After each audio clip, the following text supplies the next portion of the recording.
Bonjour, je vais vous parler des différents modes de circulation en traite robotisée et la relation que l'on peut avoir avec la qualité du lait. Alors, en traite robotisée, l'éleveur n'est plus acteur de la récolte du lait. C'est bien entendu la vache qui, individualisée au sein du troupeau, est l'acteur de la traite ou de la non-traite. En fait, tout repose sur une démarche qui est plus ou moins volontaire de déplacement vers le robot, qui est donc conditionnée par le fameux mode de circulation. Alors, qu'est-ce que fait la circulation? Eh bien, elle organise le mouvement des vaches dans le bâtiment et elle influence donc son implication plus ou moins spontanée dans les déplacements. Alors, les déplacements spontanés sont liés bien entendu au confort du bâtiment, au mode de circulation et également aux apprentissages qu'apporte l'éleveur ainsi qu'à la santé de l'animal. La fréquence des traites au robot et leur régularité va avoir un effet important sur la qualité du lait, ce qui sera l'objet de notre deuxième partie. Alors, dans un premier temps, je vais vous parler de la circulation libre. Alors, dans la circulation libre, la vache, elle fait ce qu'elle veut, elle est libre. Le robot est généralement positionné au centre du bâtiment. C'est la vache qui décide de son déplacement vers le robot ou de son non-déplacement et elle se présente autant de fois qu'elle le souhaite au robot. Alors, lorsque la vache ne réalise pas de traite, c'est qu'elle n'y est pas autorisée. Il y a alors ce que l'on appelle un refus de traite. La vache se présente et le robot l'exclut de la traite. Cette circulation peut parfois être agrémentée d'un certain nombre d'éléments secondaires, comme par exemple les portes de pâturage. Alors sur ce plan, vous pouvez constater donc une implantation quasi parfaite de bâtiments libres, avec donc le robot à gauche et une large zone dégagée devant le robot, des couloirs larges qui vont permettre des déplacements facilités des animaux, et un système de déviation des animaux qui va permettre à l'éleveur de travailler de façon agréable, confortable, et également aux animaux de pouvoir vivre dans un endroit protégé, relativement près du robot de traite. Donc c'est l'implantation ici, sous la dia que vous voyez, d'un robot en circulation libre, où vous pouvez constater donc un large espace devant le robot qui permet donc d'atténuer les phénomènes de concurrence entre les vaches. Si on résume, donc la circulation libre, les avantages, c'est quoi? Eh bien, c'est déjà avant tout un accès à l'auge, donc pour consommer des aliments solides et liquides, illimité. Très peu de stress et de conflits entre les animaux, sous réserve que les espaces soient suffisamment larges, bien entendu. Ça convient très bien aux troupeaux à haut potentiel et le coût d'installation est finalement limité à l'achat du robot. Par contre, il y a quand même quelques inconvénients. Les inconvénients déjà liés à l'intervention de l'éleveur. Puisque certaines vaches ne vont pas de façon spontanée vers le robot, l'éleveur est souvent obligé d'intervenir 2 fois par jour pour aller pousser les vaches dites en retard. Ce système de circulation qui repose sur un déplacement volontaire des animaux nécessite des apports de concentré en quantité plus importante, puisque même les vaches qui produisent très peu de lait doivent recevoir du concentré afin de se déplacer vers la stalle de traite. Il n'y a pas de limitation de l'accès au robot, ce qui veut dire que dans ces configurations, la machine ne fait pas que traire des vaches. Elle reçoit également des vaches qui ne sont pas à traire et qui lui font parfois perdre un peu de temps. La contrainte d'installation dans le système en circulation libre, eh bien, c'est le positionnement du robot, il faut le mettre au bon endroit. La surface d'accès devant le robot, qui plus elle est importante, eh bien, plus elle va être facilitante en termes d'accès. La largeur des couloirs, l'homogénéité de la production, puisque ce sont les vaches à très faible production qui vont nous poser des problèmes, et on a parfois des difficultés à positionner le parc de déviation. Je vais maintenant vous parler des systèmes guidés. Donc dans les systèmes guidés, en fait, les déplacements des animaux sont organisés. Alors, il y a 2 grands modes de guidage. Le premier mode de guidage, c'est le libre contrôlé. Alors, le principe du libre contrôlé, c'est quoi? C'est les vaches circulent librement dans un sens, donc qui est réalisé par des portillons anti-retour qui lui donnent un sens de déplacement précis. Et les vaches font autant de tours qu'elles le souhaitent entre la zone d'alimentation et les zones de couchage constituées de logettes ou d'air paillé.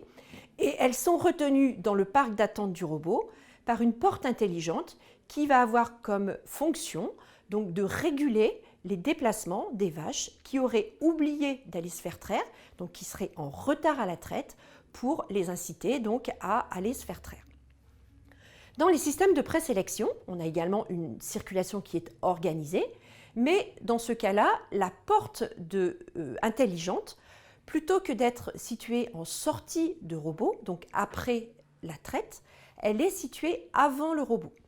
Donc elle permet, en fonction des autorisations de traite, de définir quel animal sera autorisé à aller se faire traire. Et si l'animal n'est pas autorisé à aller se faire traire, eh bien, selon le mode de circulation, il sera renvoyé vers l'auge ou il sera renvoyé vers les logettes. Vous avez ici sous les yeux donc un plan de circulation libre contrôlée où vous pouvez constater donc que la position de la porte intelligente permet aux vaches de circuler très librement entre l'auge qui est tout en haut, les logettes qui sont en bas, séparées par un portillon anti-retour, et les vaches en fait empruntent autant de fois la porte qu'elles le souhaitent pour réaliser de nombreux tours dans le système.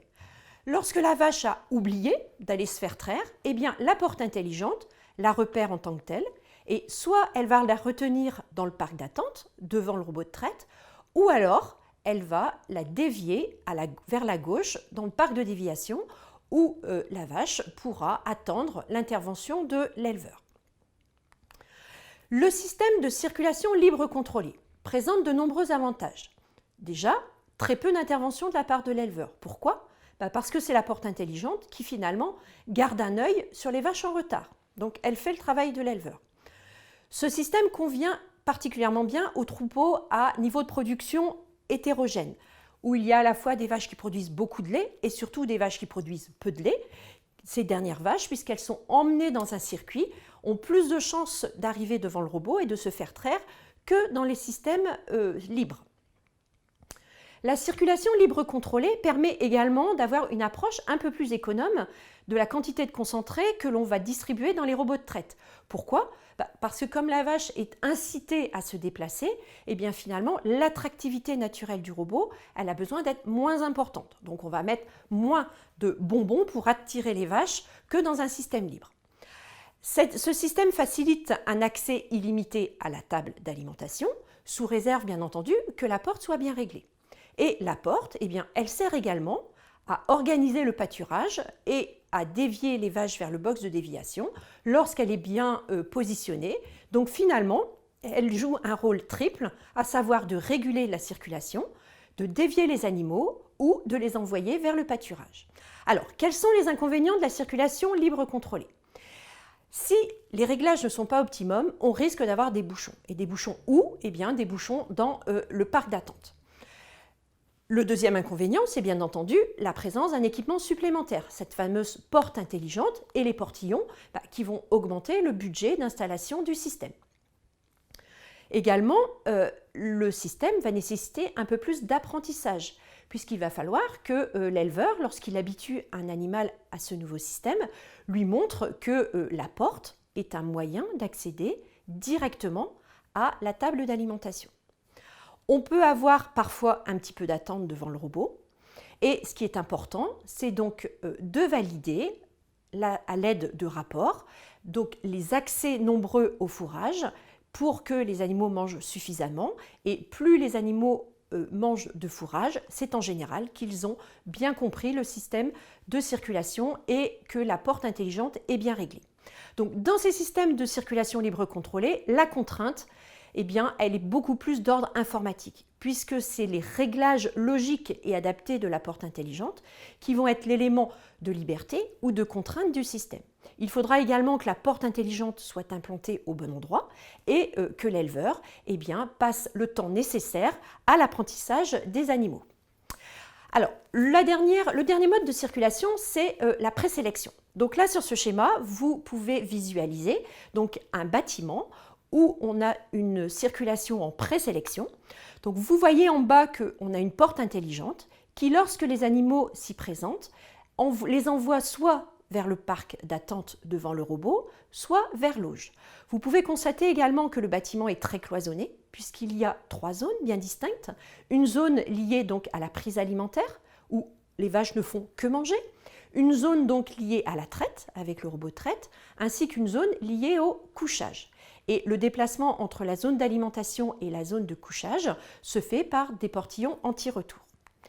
Alors, ce type de circulation, et toutes les circulations en général, peuvent s'organiser, pas uniquement avec des logettes. Les systèmes avec air paillé permettent également tout type de circulation. Quels sont les avantages de la circulation en présélection? En présélection, eh bien, le gros avantage, c'est que c'est la porte en fait qui régule l'accès au robot de traite. Ce qui veut dire que le robot ne va faire que traire des vaches et cela va permettre d'optimiser la capacité de la machine. Il n'y aura pas de refus. N'accéderont au robot que des vaches à traire. Ça va permettre également, parce que la porte est capable de compter le nombre d'animaux qui sont dans le parc d'attente, d'assurer une régulation du temps d'attente, puisque l'objectif, c'est que les animaux n'attendent pas trop longtemps. Quels sont les inconvénients? Eh bien, les inconvénients, c'est qu'il est absolument nécessaire que l'éleveur apprenne aux animaux que la porte a 2 fonctions. Soit elle les envoie se faire traire, on va dire 3-4 fois par jour maximum, mais dans la plupart du temps, elle leur permet d'accéder à l'auge, qui constitue la fonction principale, puisque avant de produire du lait, il faut qu'une vache consomme du fourrage de façon importante, qu'elle fabrique du lait, et seulement après, ça sera intéressant de la traire. Les autres inconvénients, eh bien, c'est comme tout système avec circulation, il y a du matériel supplémentaire, donc coût de l'installation de la porte intelligente, coût de l'installation des portillons et l'apprentissage de la porte. Alors, les contraintes, eh bien, elles sont du même ordre que pour la circulation libre contrôlée, puisque c'est d'un point de vue informatique, le réglage et la logique des paramétrages qui doivent être particulièrement adaptés à ce mode de circulation, qui vont être l'élément de liberté et de succès du système. L'implantation de la porte intelligente est relativement facile, puisqu'en général, elle est en amont du parc d'attente, et il sera important que l'éleveur ait des outils, donc de mesure, pour pouvoir quantifier les passages des animaux vers le robot de traite ou vers l'auge et s'assurer qu'ils ont tous bien compris que cette porte intelligente était avant tout un moyen d'accéder au fourrage, donc un moyen d'aller se nourrir, avant d'être un moyen d'aller se faire traire.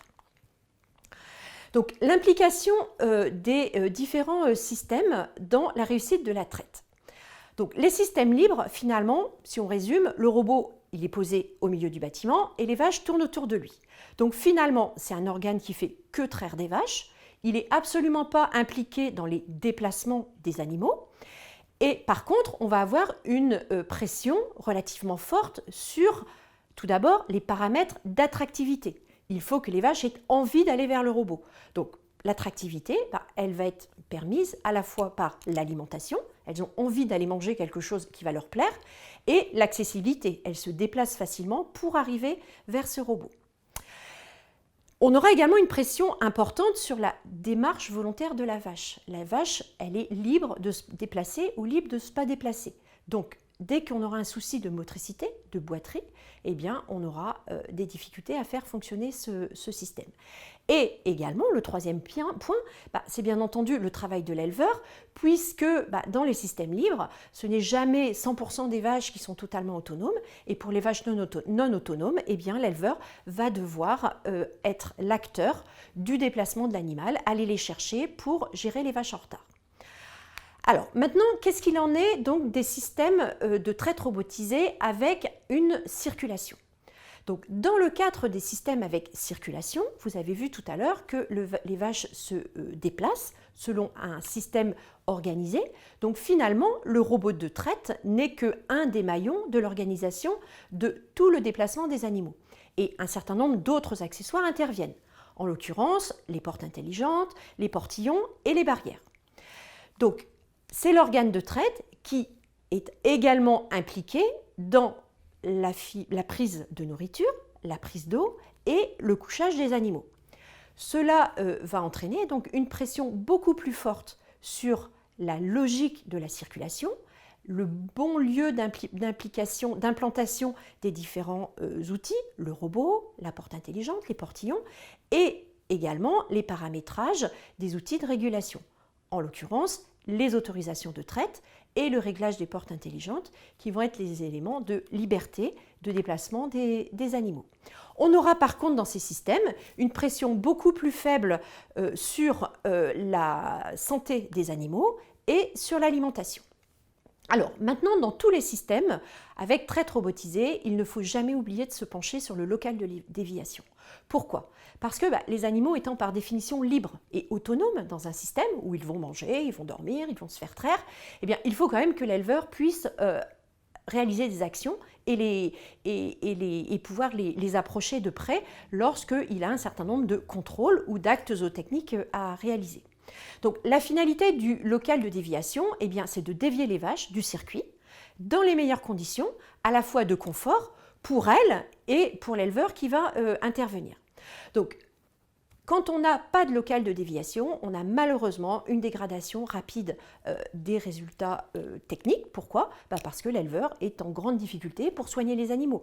Donc ça va impacter la qualité du lait, éventuellement la fertilité et une détérioration de la locomotion si on n'est pas en mesure de pouvoir soigner les pieds au fur et à mesure de la survenue des boiteries. Donc pour avoir un local de déviation digne de ce nom, eh bien, il faut que l'éleveur puisse travailler confortablement. Donc qu'est-ce qu'on va trouver dans le local de déviation? Des outils de contention facilités qui vont permettre d'aborder les vaches sous les trois côtés, un bon éclairage et une bonne qualité d'hygiène pour pouvoir réaliser donc des gestes techniques. Alors, si on résume un petit peu les différents points que l'on vient d'évoquer sur les modes de circulation. Donc, dans les systèmes avec traite au robot, les traites et les déplacements sont conditionnés par un certain nombre d'éléments. Donc, les premiers, ce sont les autorisations de traite. Les autorisations de traite, c'est quoi? Ce sont les paramétrages qui permettent l'accès à la traite ou au parc d'attente. C'est en quelque sorte le ticket d'entrée à la traite qui est calculé en fonction du temps écoulé depuis la dernière traite, ainsi que de la quantité de lait attendue à la traite à venir. Le deuxième point important, c'est le réglage des portes intelligentes, qui vont être les éléments de régulation du flux des déplacements. Le troisième point, c'est bien entendu la santé des animaux, puisqu'on demande aux animaux de se déplacer, d'être relativement autonomes. Donc il va falloir qu'on ait des animaux qui n'ont pas de boiterie, qui n'ont pas de troubles métaboliques. Et pour terminer, le confort dans le bâtiment, l'accessibilité et des effectifs raisonnables avec la taille du système. Donc l'objectif de la traite et de la circulation, c'est d'être capable d'évaluer les déplacements et d'avoir quelques éléments de repère sur le bien fondé ou les anomalies de ce qui se passe. Donc sur ce petit tableau, je vous ai remis en fait les différents comptages auxquels on doit s'attendre.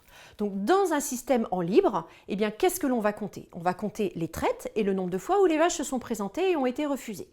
Normalement, on doit tourner autour de 4 présentations robots par vache et par jour, pour un objectif de 2,8 à 3 traites, donc un refus. Dans les systèmes libres contrôlés, eh bien, ce que l'on va comptabiliser, ce sont les passages à la porte intelligente, qui, elle, est en sortie de parc. Eh bien, pour que les animaux circulent suffisamment et que ces différents cercles qu'ils font dans le bâtiment leur permettent de manger de façon raisonnable et fractionnée, eh bien, il faut qu'elles passent entre 6 à 8 fois à la porte intelligente quotidiennement. Et en système de présélection, eh bien, c'est la même chose puisque c'est simplement une différence de positionnement de porte par rapport au parc d'attente.